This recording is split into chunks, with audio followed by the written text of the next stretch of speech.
So hello everyone, welcome to class. तो अभी तक हम क्या कर चुके हैं, हम हमारी पॉलिनोमियल्स की 3 एक्सरसाइजेस कर चुके हैं एनसीईआरटी से। हमने 2.1, 2.2 और 2.3 कवर कर लिया। एक बार अगर रिवाइज करें तो जो हमारी 2.1 थी उसमें हमने चेक करा था कि whether under what condition a particular expression is called polynomial और नॉट। मतलब हमें एक्सप्रेशंस में किन किन चीज़ों से प्रॉब्लम है under which we can't say an expression is equal to polynomial. बाकी हमने binomial, trinomial and depending upon degrees, cubic, linear, quadratic, ये सब पढ़ा था। कोफिशिएंट्स के बारे में जाना था कि एक्स स्क्वायर का एक्स का कोफिशिएंट लिखना है तो कैसे लिखते हैं, ये सब था। ठीक है। 2.2 में हमने क्या करा था, हमने बेसिकली रिमाइंडर थ्योरम करनी सीखी थी कि वैल्यू पुट करके उसका रिमाइंडर निकालना। ठीक है। जो भी आंसर आता है वैल्यू पुट करने पर, जब हम वेरिएबल को किसी वैल्यू से रिप्लेस कर देते हैं और जो आंसर आता है हम उसको उसका रिमाइंडर और यू कैन से वैल्यू कहते हैं। ठीक है। ऐसे 2.3 में हमने क्या सीखा था कि पहले एक पॉलिनोमियल को इज इक्वल टू 0 कर एक्स की वैल्यू निकालो और उसको दूसरे पॉलिनोमियल में पुट कर दो। तो वो भी again that was also the case of remainder. अब हमारे फोर्थ क्वेश्चन एक्सरसाइज में आ गए हैं। Again this very exercise is based on remainder theorem. बस डिफरेंस क्या है, यहाँ पर हमारे पास रिमाइंडर के ऊपर एक कॉन्स्ट्रेंट आ गया है, दैट इज 0। अगर रिमाइंडर 0 होगा तो क्या होगा, वो फैक्टर है, अदरवाइज नहीं है। इसका मतलब हमारा जो पूरा रिमाइंडर थ्योरम, देखो एक बार दोबारा देखते हैं, हमारी रिमाइंडर थ्योरम क्या कहती है। अगर कोई मेरा पॉलिनोमियल है एफ एक्स, ठीक है, कोई भी एक रैंडम सी वैल्यू ले ली मैंने, ये एक मेरा पॉलिनोमियल है। ठीक है। अब अगर इसमें मैंने एक वैल्यू पुट करी, जैसे लेट से मैंने -1 पुट करी, तो माइनस का 1 प्लस का 5 4, तो ये क्या है, ये इसका रिमाइंडर है। ठीक है। ये काम हमने करा था हमारी एक्सरसाइज 2.3 ऑफ एनसीईआरटी में, हमने 2.3 में ये पढ़ा था। ठीक है। अब जो हम कर रहे हैं वो हम क्या कर रहे हैं, हम इसमें कंडीशन लगा रहे हैं कि हमने क्या बोल दिया, जो हमारी 2.4 है उसमें हमने कंडीशन लगा दिया कि if remainder is equal to 0 तो we will call it factor. ठीक है। और if remainder is not equal to 0 तो हम उसको कहेंगे कि वो उसका फैक्टर नहीं है। बस इतनी सी बात है और कोई डिफरेंस नहीं है। ठीक है। तो ये बहुत सिंपल सी चीज है, मैंने आपको बता दिया है कि अल्टीमेटली आपका एम क्या है। From this very thing you are able to do 3 questions of 2.4। So in this very part we are only going to attempt only 3 parts, 3 questions. Okay, so let's start with question number 1. In question number 1 you have to check whether x plus 1 is a factor of the given polynomial or not. तो मैं आपको fourth part करके दिखाती हूँ। ठीक है, fourth part करके दिखा रही हूँ मैं आपको कि वो कैसा होगा। बाकी सारे सिंपल है, हो जाएंगे आपसे। अगर फिर भी आपको प्रॉब्लम आए तो I have already told you, write there in the comment box and I will get back to those parts also. Okay, let's start with the fourth part. In the fourth part, question is x cube minus x square minus 2 plus root 2 x and plus root 2. Fine. So this is your polynomial in x. अब आपको किस पे check करना है, x plus 1 पे। तो हम क्या लेंगे कि मेरा gx इज इक्वल टू क्या है, x plus 1, इसको इज इक्वल टू 0 करो तो x की वैल्यू क्या आ गई, -1। तो मुझे बेसिकली -1 पे चेक करना है, कर लेते हैं चेक। तो मैंने पॉलिनोमियल, जो हमारा मेन पॉलिनोमियल है ये हमारा px है, मेन पॉलिनोमियल में -1 पुट कर दो, करो ज़रा। तो -1 का क्यूब माइनस -1 का स्क्वायर माइनस 2 प्लस √2 इंटू में -1 और प्लस का √2। ठीक है, ये हमने एक पॉलिनोमियल बना दिया। तो ये हो जाता है -1। आपको पता है कि कोई भी अगर माइनस के टर्म है और अगर उस पर ऑड पावर आती है, माइनस पे अगर ऑड की पावर आती है तो क्या होता है, आंसर में माइनस आता है। और ये वाला माइनस किसका है, इसका। और अगर माइनस पे इवन की पावर आती है तो आंसर में माइनस नहीं आता, तो ये हो जाएगा +1। ये वाला माइनस और ये वाला माइनस कैंसिल हो जाएगा, तो ये बचेगा प्लस का 2 और प्लस का √2 और एक हो जाएगा ये वाला √2। ठीक है। तो इस हिसाब से देखा जाए तो हमारा आंसर क्या आएगा, देखो ये -1 क्या हो जाएगा, माइनस का 2 प्लस का 2, ये दोनों लाइक टर्म्स हैं, इसको सॉल्व कर लो, ये हो जाएगा 2 √2। तो अगर 2 और 2 को कैंसिल भी कर दें तो भी हमारा क्या बचेगा, 2√2 बच जाएगा। अब because 2√2 is not equal to 0, तो हम इसको क्या कहेंगे, therefore R x plus 1 is not a factor of px, तो हम इसको लिखेंगे नॉट अ फैक्टर। डन, समझ में आ गया। अब हमारे पास यहाँ पर हमें जो आंसर लिखना है, देखो सिर्फ डिफरेंस किस में है, आंसर में डिफरेंस आया है कि हम पहले क्या कर रहे थे, जो रिमाइंडर था उसी को एज अ आंसर छोड़ रहे थे, और अब हम क्या कर रहे हैं, हम जो आंसर है उसको चेक कर रहे हैं। If it is 0 then we are saying that yes it is a factor, if it is not a case of 0 then we are saying that it is not a factor. Fine, अगर 0 है तो factor है, 0 नहीं है तो factor नहीं है। ठीक है, ऐसे क्वेश्चन नंबर 2 देखो, सेम है, बस इसमें सिंगल एक gx दे रखा था जो सब पे चेक करना था, इसमें क्या कर रखा है, पार्ट वाइज अलग अलग दे रखा है। तो आप बताओ कौन सा वाला चेक करें। तो एक काम करते हैं, माइनस की टर्म पे चेक करते हैं, -2 वाला करके देखते हैं कि जो हमारा सेकंड क्वेश्चन का सेकंड पार्ट है वो थोड़ा सा डिफिकल्ट है, वो वाला करके देखते हैं। चलो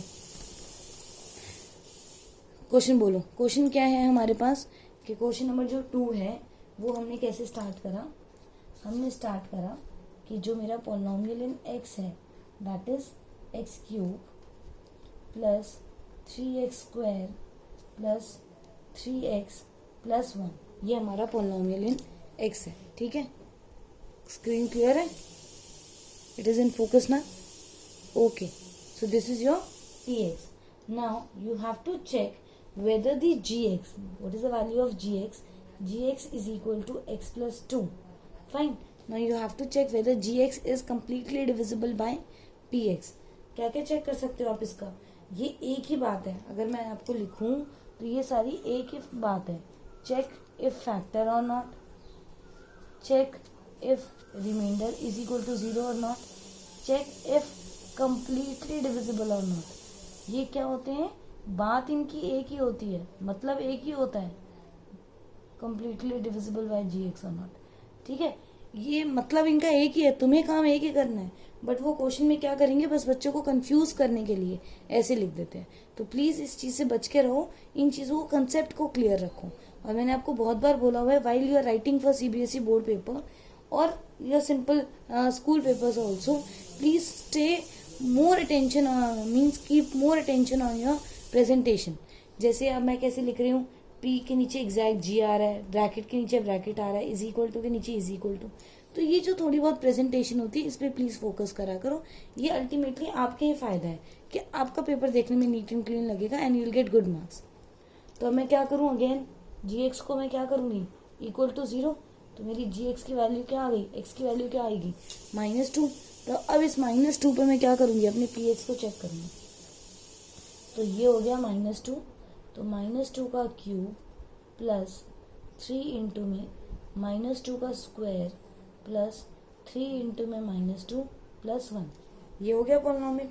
चलो लिखो इसको, -2 का क्यूब, अगेन माइनस का साइन और ऑड पावर, तो -8, फिर माइनस का साइन और इवन पावर, माइनस का 6 प्लस 1, ये हो जाएगा माइनस का 8 प्लस का 12, माइनस का 6 प्लस का 1, this is your 4, this is your -5। Again the answer is equal to -1 which is not equal to 0। तो दोबारा से ये क्या हो जाएगा, नॉट अ फैक्टर। दोबारा से ये क्या चीज हो जाएगी, आंसर क्या आएगा, नॉट अ फैक्टर। तो हमारा तो ये भी फैक्टर नहीं आया। ठीक है, एक और पार्ट करके देखें, अगर आता है तो एक पार्ट कर लेते हैं भाई, उसको यही पता चल जाएगा कि भाई फैक्टर 0 आ रहा है। ठीक है, थर्ड पार्ट इसका करके देखो। तो थर्ड पार्ट में क्या दे रखा है तुम्हें, px क्या गिवन है, px गिवन है x³ minus 4x² plus x plus 6। ठीक है, और gx क्या गिवन है तुम्हें, gx गिवन है तुम्हें x माइनस 3। तो बेसिकली जब तुम gx को इज इक्वल टू 0 करोगे तो तुम्हारी वैल्यू क्या बनेगी, x इज इक्वल टू 3।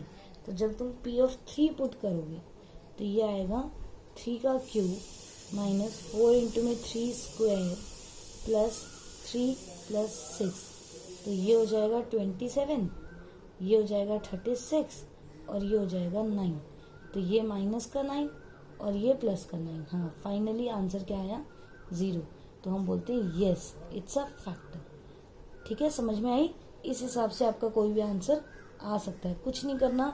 अभी हमने लास्ट की आप 2 क्वेश्चन लगा लो, थर्ड एक्सरसाइज के भी और फोर्थ एक्सरसाइज में भी हम सेम काम कर रहे हैं। वही हम क्या कर रहे हैं, वैल्यू को इज इक्वल, पहले जी को इज इक्वल टू 0 पुट करते हैं और उसको पी एक्स में पुट करके रिमाइंडर चेक कर लेते हैं। अगर वो पूछे व्हाट इज द रिमाइंडर तो सिर्फ रिमाइंडर आंसर लिख दो, वो पूछे check if it is factor तो 0 पे चेक कर लो।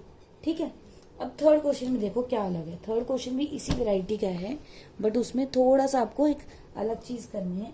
उन्होंने उसमें क्या करा है, आपको पॉलिनोमियल दे रखा है। मैं इसका आपको 2 पार्ट करके दिखाऊंगी जिसमें दोनों में रूट आ रहा है। ठीक है, तो 2 पार्ट मैं आपको करके दिखाऊंगी। पहले मैं इसका सेकंड पार्ट कर रही हूँ। देखो पी एक्स मुझे क्या दे रखा है, this is 2x square plus के एक्स प्लस √2 ये दे रखा है मुझे। तो मैंने क्या करा, अपना जी लिखा गया। तो जी क्या है, x माइनस 1। अब इन्होंने बोल रखा है कि जी उसका फैक्टर है, तो मैं जब जी को इज इक्वल टू 0 करके x की वैल्यू 1 कैलकुलेट करूंगी और उसको p की जगह पुट करूंगी, तो मैं क्या कर सकती हूँ, रिमाइंडर को ऑलरेडी, जो मेरा रिमाइंडर है उसको ऑलरेडी इक्वल टू 0 कर सकती हूँ। क्यों? क्योंकि मेरा जी फैक्टर है। Here remainder is equal to 0 because G is a factor of P X. इसी वजह से मैंने रिमाइंडर को इज इक्वल टू 0 करा है। तो दोबारा से अगर मैं p ऑफ 1 की वैल्यू देखूं तो दिस इज 2 प्लस के प्लस √2 इज इक्वल टू 0। तो ये क्या हो जाएगी, k की वैल्यू माइनस का 2 एंड माइनस √2। तो ये इस तरीके से जो है मेरा आंसर बनेगा। ठीक है, ऐसे अगर मैं एक और करके देखूं, देखो रूट वाला करूं या फोर्थ पार्ट कर देती हूँ। चलो, एक रूट वाला हो जाएगा, एक सिंपल हो जाएगा। इसमें भी अगर आप पी एक्स करते हो तो ये आएगा k x square minus 3x plus k. And I am again repeating in every video, please जब भी क्वेश्चन हो रहा है तो खुद क्या करो, जब मैं क्वेश्चन लिख देती हूँ उसके बाद वीडियो को पॉज करो, आंसर खुद कैलकुलेट करके देखो और फिर उसके बाद में स्टेप बाय स्टेप चेक करा करो कि तुमने जो लिखा है और मैंने जो लिखा है वो सही है या नहीं है। क्योंकि अल्टीमेटली हमें जब पेपर लिखना है तो सिर्फ हमारे आंसर चेक नहीं होगा, हमारे स्टेप्स भी चेक होंगे। तो बहुत ज़्यादा ज़रूरी है हमारे लिए कि हमारे स्टेप्स भी करेक्ट हो। ठीक है, और स्टेप्स जितने सेल्फ स्टडी से आएंगे उतने किसी से नहीं आएंगे। तो खुद कैलकुलेशन करके और फिर चेक करा करो। तो देखो यहाँ पर क्या आ गई, के की 2 वैल्यू आ गई, -2 माइनस √2 और हमारे पास 3/2। अब जो इसका फोर्थ और फिफ्थ क्वेश्चन है उसमें हमें कई नई चीज़ें पढ़नी है, तो वो हम आराम से बैठकर नेक्स्ट पार्ट में पढ़ेंगे, वरना अभी आपके लिए बहुत ज़्यादा ये ओवर हो जाएगा। चलो, bye bye, till then, see you in the next video.